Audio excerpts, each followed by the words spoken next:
Hello నమస్తే నేను అశోక్. ఆంధ్రప్రదేశ్ ఉప ముఖ్యమంత్రి పవన్ కళ్యాణ్కు ఆంధ్రప్రదేశ్ హైకోర్టులో గట్టి షాక్ తగిలింది.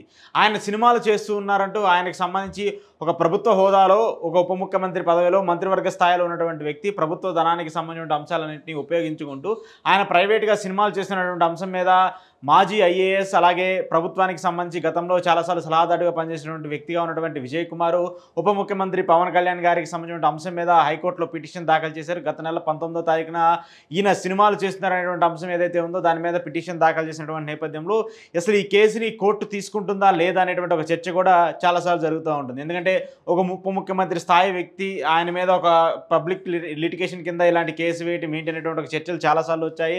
దాన్ని పార్టీలు కూడా తప్పుపడుతూ ఉంటాయి. అంటే కూటమికి సంబంధించిన 3 పార్టీలు కూడా పవన్ కళ్యాణ్ గారి మీద విజయ్ కుమార్ గారి కేసు వేయడం అంశాన్ని కూడా తప్పుపడుతూ వచ్చారు. అయితే ఈ అంశానికి సంబంధించి ఈరోజు కోర్టు ఒక కీలక నిర్ణయం తీసుకుంది. రేపు 8వ తారీఖు అంటే సోమవారం ఈ కేసుకు సంబంధించిన విచారణ చేపడతామంటూ కూడా ఏపీ హైకోర్టు దానికి సంబంధించి ఉత్తర్వులు జారీ చేసింది. దీనికి సంబంధించి విజయ్ కుమార్ తరపున న్యాయవాది అలాగే ఏదైతే ఈ కేసుకు సంబంధించి పిటిషన్ దాఖలు చేసినటువంటి ఇటు విజయ్ కుమార్ గారి తరపున న్యాయవాదులు కావచ్చు, అలాగే ప్రభుత్వానికి సంబంధించి పవన్ కళ్యాణ్ గారి తరపున కూడా ఈ కేసును కూడా రేపు సోమవారం హైకోర్టులో వాదించబోతున్నారు. ఇరువురు వాదనలు విన్న తర్వాత కోర్టు ఏం నిర్ణయం తీసుకుంటుంది ఏంటి అనేది కూడా ఇప్పుడు పెద్ద ఎత్తున చర్చనీయాంశంగా ఉంది. సరే, ఈ కేసుకు సంబంధించి పక్కన పెడితే ఏంటి ఒక ప్రభుత్వ హోదాలో ఉన్నటువంటి ఒక వ్యక్తికి సంబంధించి విజయ్ కుమార్ గారు అసలు వేసినటువంటి కేసు ఏంటి, దానికి సంబంధించిన పరిణామాలు ఏంటి అనేది ఒకసారి చెక్ చేసుకున్నప్పుడు వాస్తవానికి పవన్ కళ్యాణ్ గారు ప్రస్తుతం ఒక నియోజకవర్గానికి సంబంధించి ఎమ్మెల్యే, ఆ తర్వాత ఆయన క్యాబినెట్ హోదాలో ఉన్నారు, మంత్రివర్గానికి సంబంధించిన ఒక కీలక వ్యక్తిగా ఉన్నారు, ఆయనకు సంబంధించి కొన్ని శాఖలు కూడా నిర్వహిస్తూ ఉన్నారు. సో ఒక ప్రభుత్వానికి సంబంధించిన వ్యక్తి, ప్రభుత్వ జీతం తీసుకున్నటువంటి వ్యక్తి, ప్రభుత్వ కాన్వాయ్కి సంబంధించి కావచ్చు, పిఎల్ కావచ్చు, లేదంటే ఆయన సెక్యూరిటీకి సంబంధించి కావచ్చు, వాటన్నిటి అఫీషియల్స్ ఏవైతే ఉంటాయో వాళ్ళ జీతభత్యాలకు సంబంధించిన అన్నీ కూడా ప్రజలకు సంబంధించిన ప్రజాధనంతోనే ఈయనకి వస్తూ ఉన్నాయి. సో ఇలాంటి వ్యక్తి ఆయన వ్యక్తిగత అంశాలు ఏవైతే ఉన్నాయో, ఆయన వ్యక్తిగతకు సంబంధించిన సినిమాలు ఏవైతే తీస్తూ ఉన్నారో ఆ సినిమాలకు సంబంధించి ప్రభుత్వ వాహనాలను వాడుకోవటము, అలాగే ప్రభుత్వ సెక్యూరిటీని వాడుకోవటము, ఒక ఉప ముఖ్యమంత్రి హోదాలో ఏదైతే ఉన్నారో ఆయనకి సంబంధించి ఆల్మోస్ట్ క్యాడర్గా చంద్రబాబు నాయుడు గారికి ఏ హోదా అయితే సెక్యూరిటీ ఇస్తున్నారో సేమ్ అలాంటి సెక్యూరిటీనే పవన్ కళ్యాణ్ గారు కూడా ఇస్తూ ఉన్నారు. సో ఈ అంశాలన్నింటినీ సొంతంగా ఒక ప్రభుత్వానికి ప్రజా సమస్యలకు సంబంధించిన అంశాలకు సంబంధించిన వాడుకోవాల్సిన ఒక అంశాలు ఏవైతే ఉన్నాయో అవి వాటికి కాకుండా ఆయన సొంత ప్రయోజనాల కోసము సినిమా షూటింగ్ల కోసం వాడుకుంటున్నారనేది ఇప్పుడు పెద్ద ఎత్తున చర్చ. దాని మీద విజయ్ కుమార్ గారు చాలాసార్లు మాట్లాడుతూ ఉన్నారు. మీరు రాజ్యాంగబద్ధంగా ఎన్నుకున్నటువంటి ఒక నేత, ఒక ఎమ్మెల్యే, ఒక నియోజకవర్గానికి సంబంధించిన ఒక వ్యక్తి, దాంతోపాటు ఇప్పుడు మంత్రి హోదాలో ఉన్నారు కాబట్టి మీరు ఆంధ్రప్రదేశ్ రాష్ట్ర ప్రజలందరికీ కూడా ఒక ఆదర్శమైన వ్యక్తిగా ఉండాలి. సో అలాంటిది మీరు ప్రజల సమయానికి సంబంధించి మీరు రాజ్యాంగం మీద ప్రమాణం చేసి ఏదైతే ప్రమాణ స్వీకారం చేశారో మీ అంశాలన్నింటినీ కూడా రాగద్వేషాలకు, పక్షపాతాలకు దేనికి వెళ్లకుండా నా సొంత ప్రయోజనాలకు అసలు వాడుకోనని చెప్పేసి మీరు రాజ్యాంగం మీద ప్రమాణం చేస్తూ ఉంటారు. అలాంటి వ్యక్తి ఈరోజు మీ సొంత ప్రయోజనాల కోసం ప్రభుత్వ సొమ్ముని, ప్రభుత్వ సంబంధించిన వ్యవహారాలని వాడుకుంటున్నారనేది పెద్ద ఎత్తున ఆరోపణ. అయితే ఇంకొక విషయం ఏంటంటే ఇక్కడ సినిమాలకు సంబంధించిన వ్యవహారం విజయ్ కుమార్ గారు మెయిన్గా అపీల్ చేస్తూ ఉంటుంది ఏంటంటే మీరు ఒక్కసారి ఎమ్మెల్యేగా ఎన్నికైన తర్వాత, ఒకసారి మంత్రిగా బాధ్యతలు చేపట్టిన తర్వాత ఇతర కార్యక్రమాల్లో దేంటూ కూడా వెళ్ళకూడదు. ఇతర కార్యక్రమాలు అంటే మీ పర్సనల్కి సంబంధించిన వ్యవహారాలను వేటిని కూడా చేయకూడదు. అది కూడా సినిమాలకు సంబంధించిన వ్యవహారం, అది కూడా వేరే ఒక వృత్తి, వేరే ఆదాయం కోసం మీరు పని చేస్తారు. అక్కడ సినిమాలో షూటింగ్ చేస్తే ప్రొడ్యూసర్లు డబ్బులు ఇస్తారు, ఒక కాల్ షీట్కి ఇంత అని చెప్పేసి ఇస్తూ ఉంటారు. మరి పవన్ కళ్యాణ్ గారికి ఆయన తీసుకునే రెమ్యునరేషన్స్ ఎంత ఉంటాయో, ఎన్ని కోట్లలో ఉంటాయో మనందరికీ కూడా తెలుసు. ఒక సినిమాకి సంబంధించి 100 నుంచి 150 కోట్లు తీసుకునేటువంటి స్టామినా ఉన్నటువంటి హీరో.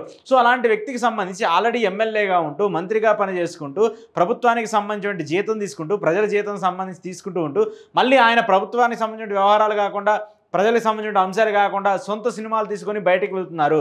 దీని మీద ఆయన ఏదైతే కోర్టుకి వెళ్ళడానికి కూడా కారణం అవుతుంది. ఈరోజు కోర్టుకు వెళ్ళడానికి కారణం ఏదన్నా ఉందంటే ప్రజలకు సంబంధించిన ఒక మంత్రిగా ఉండి ప్రజల కోసం పనిచేసినటువంటి వ్యక్తి ఎమ్మెల్యేగా గెలిచిన తర్వాత మంత్రిగా ఉంటూ, ఉప ముఖ్యమంత్రిగా ఉంటూ ఆయన వ్యక్తిగత ప్రయోజనాల కోసం ఆయన సినిమాలు చేసుకోవడం ఏంటంటూ కూడా మాట్లాడుతూ వస్తున్నారు. దాంతోపాటు ఆయన పర్సనల్ లైఫ్కి సంబంధించిన యాక్టివిటీస్ అన్నింటిలో కూడా ప్రభుత్వానికి సంబంధించినటువంటి ప్రజాధనాన్ని ఉపయోగించుకుంటున్నారనేది కూడా ఆయన చేసినటువంటి కామెంట్. సో ఖచ్చితంగా ఆయన ఏదైతే రైజ్ చేసినటువంటి పాయింట్ ఉందో అది ఖచ్చితంగా వ్యాలిడ్ పాయింట్. ఒకవేళ సొంతంగా వ్యక్తిగతంగా ఇలా సినిమాలు తీసుకోవాలనుకుంటూ ఉన్నప్పుడు ఆయన ఎమ్మెల్యే పదవికి రాజీనామా చేయాల్సిన బాధ్యత ఉంటుంది. ఎందుకంటే ఒక ప్రజాబద్ధంగా ఎన్నుకున్నటువంటి నేత ఇంకొక ఉద్యోగం చేయడానికో, లేదంటే ఇంకొక వృత్తిని చేయడానికో అక్కడ వెసులుబాటు అయ్యే పరిస్థితి లేదు. రాజ్యాంగంలో ఎక్కడా కూడా అది రాసి లేదు. మనం ఒక చోట ఉద్యోగం చేస్తూ ఇంకో చోట సేమ్ అదే పేరోల్ మీద ఇంకో చోట మళ్ళీ అక్కడ జీతం ఎక్కువ ఇస్తున్నారు కదా అని ఉద్యోగం చేస్తే ఏం చేస్తారు? ఉన్నది పోద్ది, ఉంచుకున్నది పోద్ది. సో అలాంటి పరిస్థితి ఉంటుంది. సో కాబట్టి ఈ పరిస్థితులన్నీ రాకుండా ఉండాలంటే ఒక ప్రజాబద్ధంగా ఎన్నుకున్న నేతగా ఆయన ఉన్నారు కాబట్టి, ఒక ఆదర్శవంతంగా రాజకీయాలను నేను నడుపుతానని చెప్పేసి వచ్చారు కాబట్టి, ఆయన ఎన్నికల్లో గెలిచిన తర్వాత మంత్రిగా బాధ్యతలు చేపట్టిన తర్వాత ఆయన చేసినటువంటి పరిణామాలన్నిటి మీద కూడా ఆయన ఆగ్రహం వ్యక్తం చేస్తూ వచ్చారు. ఇప్పటికే చాలాసార్లు పలుమార్లు ప్రెస్ మీట్ పెట్టినటువంటి టైంలో కూడా ఆయన మాట్లాడుతూ వచ్చారు. మీరు ఎమ్మెల్యేగా ఉన్నప్పుడు ప్రజలకు సంబంధించిన అంశాలకు సంబంధించిన ఇష్యూస్ మీద మీరు మాట్లాడకుండా మీరు సొంతగా మీరు సినిమాలు తీసుకుంటామంటే, లేదంటే ప్రొడ్యూసర్లకి కమిట్మెంట్ ఇచ్చాను కాబట్టి నేను వాటిని సినిమాలు కంప్లీట్ చేయాలని చెప్పేసి మరి మీరు ప్రజలకి మీరు కమిట్మెంట్ ఇవ్వాలి కదా. మీకు ఓట్లేసినటువంటి ప్రజలు మీకు పిఠాపురం నియోజకవర్గంలో 70,000కు పైగా మెజార్టీతో మిమ్మల్ని గెలిపించినటువంటి ప్రజలకి మీరు ఏం కమిట్మెంట్ ఇచ్చారు? మీ ప్రొడ్యూసర్లకు మీరు కమిట్మెంట్ ఇచ్చారు కాబట్టి సినిమాలు చేస్తూ ఉన్నారు. అక్కడ డబ్బులు తీసుకొని సినిమాలు చేస్తూ ఉన్నారు. మరి ఇక్కడ ప్రజల దగ్గర నుంచి కూడా డబ్బులు తీసుకొని మీరు ఎమ్మెల్యేగా గెలిచారు కదా. ప్రజలు ఇచ్చినటువంటి జీతంతోనే కదా మనం కలుపుతుంది. ప్రజలు ఇచ్చినటువంటి ఆ జీతాలు తీసుకున్నటువంటి సెక్యూరిటీయే కదా మీకు ఈరోజు భద్రత కల్పిస్తుంది. అలాంటి వాటన్నిటినీ కూడా ఈరోజు మీరు మీ పర్సనల్ ఇంటెన్షన్ కోసం, మీ పర్సనల్ సినిమాల కోసం మీరు ఎందుకు వాడుకుంటున్నారని చెప్పేసి విజయ్ గారు గట్టిగా ప్రశ్నిస్తున్నారు. దానికి సంబంధించి ఈరోజు ఆయన హైకోర్టులో పిటిషన్ దాఖలు చేస్తూ వచ్చారు. సో ఇప్పుడు దీన్ని హైకోర్టు విచారించాలి. 8వ తారీఖు హైకోర్టు దీన్ని స్వీకరిస్తున్నామని చెప్పేసి ఈరోజు తెలిపింది. 8వ తారీఖు దీనికి సంబంధించిన విచారణ జరగనుంది. విచారణ జరిగిన తర్వాత ఏంటి దీనికి సంబంధించిన ఎలాంటి నిర్ణయాలు ఉంటుంది, ఒకవేళ కోర్టు కానీ యాజ్ పర్ ఇప్పుడు విజయ్ కుమార్ గారు చెప్పినటువంటి అంశాలు ఏవైతే ఉన్నాయో వాటన్నింటినీ కానీ కన్సిడర్ చేస్తే ఖచ్చితంగా పవన్ కళ్యాణ్ గారికి శిక్ష పడే అవకాశం కూడా ఉంటుంది. ఆయన ఎమ్మెల్యే పదవికి కావచ్చు, లేదంటే ఆయనకు సంబంధించిన అంశాలన్నిటికీ కూడా ఆయన రద్దు చేసి మళ్ళీ ఎన్నికలు జరిపే పరిస్థితులు కూడా వస్తూ ఉంటాయి. సో అలాంటి పరిస్థితులు కూడా కోర్టులు తీసుకునే అంశాలను బట్టి, కోర్టులు తీసుకుంటే నిర్ణయాలను బట్టి ఉంటాయి. సరే కోర్టులు అలాంటి నిర్ణయాలు తీసుకుంటాయా లేదనేది కూడా చూడాల్సి ఉంటుంది. సో ఇలాంటి అంశాలన్నింటినీ చూసుకుంటూ ఉన్నప్పుడు ఇటీవల కూడా మొన్న కూడా ఆయన రీసెంట్గా నటించి రిలీజ్ అయినటువంటి హరిహర వీరమల్లు సినిమాకి సంబంధించి కూడా అది కూడా పెద్ద ఎత్తున విమర్శలకు దారితీస్తుంది. సొంత పార్టీ ఎమ్మెల్యేలు సైతము తమ నియోజకవర్గాల్లో వాళ్ళకే వాళ్ళు థియేటర్లు తీసుకొని ఆ సినిమాని ఆడించేటువంటి పరిస్థితి. ఇప్పటి వరకు కూడా జిఎస్టీలకు సంబంధించినటువంటి డబ్బులు కట్టకుండా, అంటే ఏదైతే హరిహర వీరమల్లు ప్రొడ్యూసర్స్ గారు ఉన్నారో ఆయన ఆంధ్రప్రదేశ్ రాష్ట్రానికి సంబంధించిన జిఎస్టీ డబ్బులు చెల్లించకుండానే ఆ సినిమాకి సంబంధించిన డబ్బులన్నింటినీ కూడా కలెక్ట్ చేసుకున్నటువంటిది. రాష్ట్ర ప్రభుత్వానికి ఆ జిఎస్టీ నుంచి ఇంకా డబ్బులు కట్టాల్సిన పరిస్థితి. ఇప్పటివరకు దాన్ని కట్టే పరిస్థితి లేదు. డిస్ట్రిబ్యూటర్లు అందరూ కూడా ప్రొడ్యూసర్ గారు ఇంటి చుట్టూరు తిరుగుతున్న పరిస్థితి. వాళ్ళకి సరే టైం ఇస్తారా మాట్లాడడానికంటే టైం ఇచ్చే పరిస్థితి లేదు. ఇక డైరెక్ట్గా రాష్ట్ర ప్రభుత్వానికి సంబంధించి సినిమాటోగ్రఫీ శాఖ ఉంటుంది. రాష్ట్ర ప్రభుత్వానికి సంబంధించి ఆ శాఖ కూడా పవన్ కళ్యాణ్ గారి పార్టీకి సంబంధించి జనసేన ఎమ్మెల్యేగా ఉన్నటువంటి కందుల దుర్గేష్ గారు చూస్తున్నారు. ఆయన ఇప్పుడు మంత్రిగా ఉన్నారు, సినిమాటోగ్రఫీ మంత్రిగా.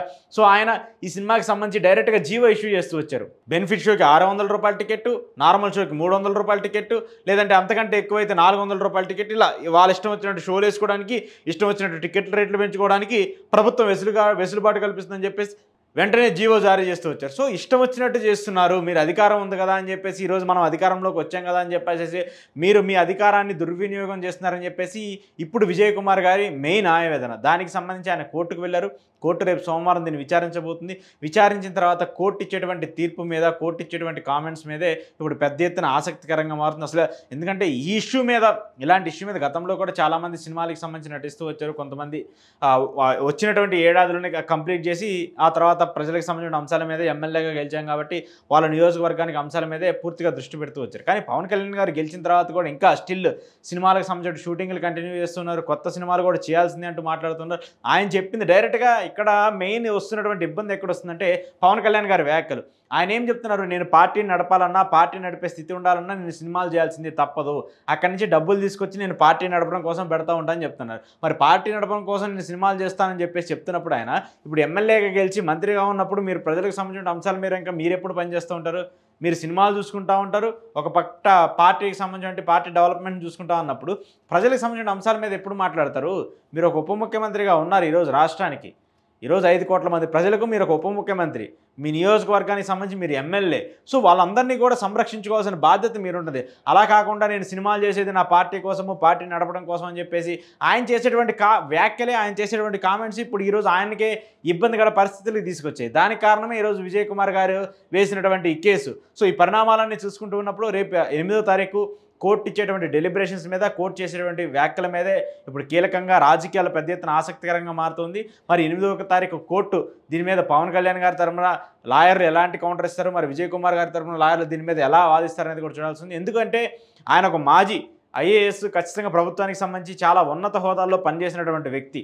ఉన్నత హోదాల్లో పనిచేసినటువంటి వ్యక్తి ఆయన కోర్టుకు వెళ్ళారంటే ఆషామాషిగా వెళ్ళే పరిస్థితి ఉంటుంది. ఖచ్చితంగా దాని వెనకాల ఏదో ఒక అంతరార్థం ఉంటేనే ఆయన వెళ్తారు. సో ఈ పరిణామాలన్నింటినీ చూసుకుంటూ ఉన్నప్పుడు 8వ తారీఖు కీలకంగా మారనుంది. ఈ కేసుకు సంబంధించి పవన్ కళ్యాణ్ గారు ఏవైతే ఈ సినిమాలకు సంబంధించి కావచ్చు, అలాగే ప్రభుత్వ ధనాన్ని, ప్రజాధనాన్ని వ్యక్తిగత అంశాల కోసం ఉపయోగించుకుంటున్నారని చెప్పేసినటువంటి అంశాలకు సంబంధించి కోర్టు ఇచ్చేటువంటి తీర్పు మీద ఇప్పుడు సర్వత్రా ఆసక్తి నెలకొంది.